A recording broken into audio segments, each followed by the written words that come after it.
Well, hey folks, it's your old pal, King Waspinator here, and welcome back to Total Party Skills, and today we'd like to talk a little bit once again about my favorite tabletop role-playing game, Rifts. But not this version of Rifts. This version of Rifts. Palladium Books just recently released a hardcover 30th anniversary edition of the very original write-up for the Rifts role-playing game. Not the special edition.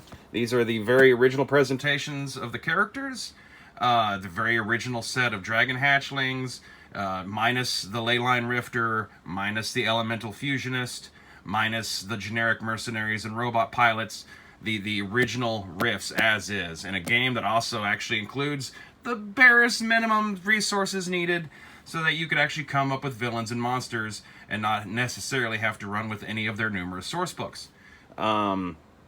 I really didn't anticipate how much I'd missed having a copy of this. I mean, obviously, for years, I could have gone back and, found a version of the original book on eBay or something, but I've never been prone to doing that. I mean, since they had a book that worked with all the other Rift source books that was in print and being supported, it didn't really seem like, it was something that was necessary.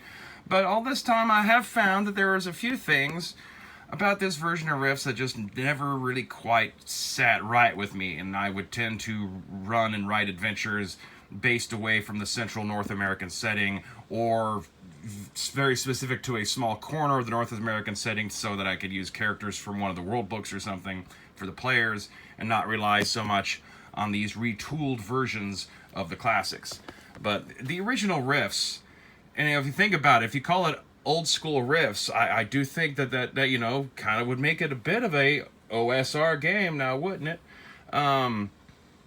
It has like a cleaner, simpler presentation. It doesn't carry the baggage that 30 years of Rift supplements kind of have, that was translated somewhat into this version of Rifts. The $50 price tag, brand new from Palladium Books' website, is a bit steep, but considering, what D&D is selling their books for, brand new, if you're getting them right off the bat pre-order, before they've had a chance to come down on Amazon or anything, it's pretty comparable to that. And I would say overall it's very much worth your money. If you're a Rifts fan, or if you've never tried Rifts out before, this is probably a much better introduction to Rifts than leaping into this version of Rifts, which is much more dependent on knowing and having access to a lot of the source books to really understand all the material in here. This version of Rifts doesn't over-explain everything. It's still obviously perfectly compatible with all the source books that were built upon it.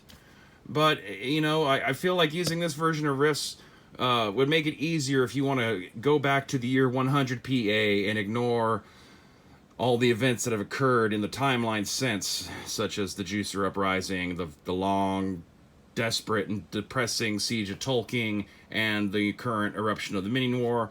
All that, you just remove it from the equation and just play original Rifts. So anyway, I guess that's all I have to say about that. Excellent quality, nice work throughout, all the original artwork. There is a little bit of a section of kind of like a behind-the-scenes thing from Kevin Symbieta, because of course it's Kevin Symbieta. He's not going to waste any opportunity to ramble on about how much he loves role-playing and his history with role-playing and how great all of his products are. So, I mean, that's just part of what the guy is, and it's part of what makes Palladium what it is. So, can't really knock it. Anyway, yeah, check it out. The original Rifts.